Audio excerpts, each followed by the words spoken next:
Central avenue দমদমের পর এবার Regent পার্কে দুষ্কৃতীদের হানা।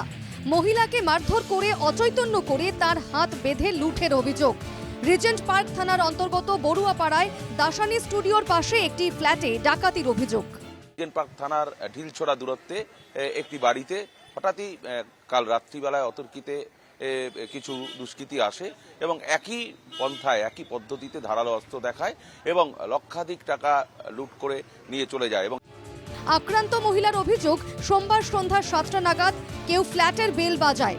দরজা খোলার সঙ্গে সঙ্গেই তার উপর ঝাঁপিয়ে পড়ে দুই দুষ্কৃতী। এরপর তাকে ধাক্কা মেরে ধারালো অস্ত্র দেখিয়ে ঘরের সমস্ত সোনাদানা বের করে দেওয়ার জন্য হুমকি দেয় তারা। মহিলার দাবি, এরপর তিনি জ্ঞান হারান। বাইরে থেকে ঘরে ঢুকেছি আর ওরাও আমার সঙ্গে সঙ্গে ঢুকেছে। ঢুকেই ঘুরে যখন তাকিয়েছে আমার টেবিলের উপরে কাচের প্লেটগুলো ছিল, ওটা আমার হাতে নেওয়া ছিল, ওটা ঘুরেই আমি ওদের দেখে আমি ভয় পেয়ে ফেলে দিয়েছি। তারপরে ওরা আমি পাশের বাড়ির মাসিমা আছে, খুব জোর চিৎকার করেছে। চিৎকার করাতে ওরা দরজাটা বন্ধ করে দিয়েছে। তারপরেই আমাকে বলছে যে চাবিটা আর কি আছে, গ্যাস চাবি দাও, ছুরি দেখিয়েছে। তারপরে গিয়ে আমাকে দিয়ে সব আলমারি টালমারি এগুলো সব খুলিয়েছে। পরে ওই মহিলার স্বামী ঘরে ঢুকে দেখেন তার মুখে কাপড় বাঁধা ও হাত পা বাঁধা অবস্থায় তিনি পড়ে রয়েছেন। ঘরের সমস্ত জিনিস ছড়িয়ে ছিটিয়ে পড়ে রয়েছে। তাকে উদ্ধার করে জ্ঞান ফেরানো হয়। 1 মাস পর ওই মহিলার ছেলের বিয়ে রয়েছে, ফলে বাড়িতে গয়না সহ নগদ টাকাও রাখা ছিল। খোয়া গিয়েছে সবই, দাবি আক্রান্ত মহিলার ছেলের। বন্ধু বান্ধব অনেকজনই ছিলেন যারা কিন্তু সোনা গয়না রাখা আছে না রাখা আছে এইসব কেউ জানতো না।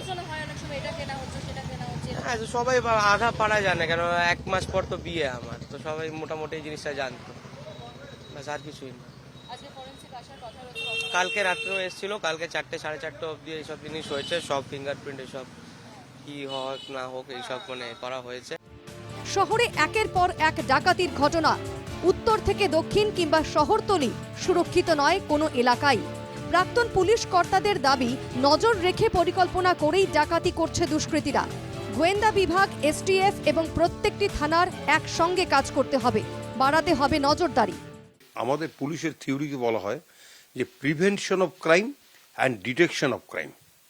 তো প্রথম হচ্ছে লোকাল থানা, লোকাল পুলিশ স্টেশন, তাদেরকে এইটাকে প্রিভেন্ট করতে হবে with the help of detective department, STF, CID organization যারা যারা আছে তাদের মাধ্যমে হেল্প নিয়ে ইন্টেলিজেন্স খবর নিয়ে এটাকে প্রিভেনশন করতে হবে। অভিযোগ দায়ের করা হয়েছে রিজেন্ট পার্ক থানায়।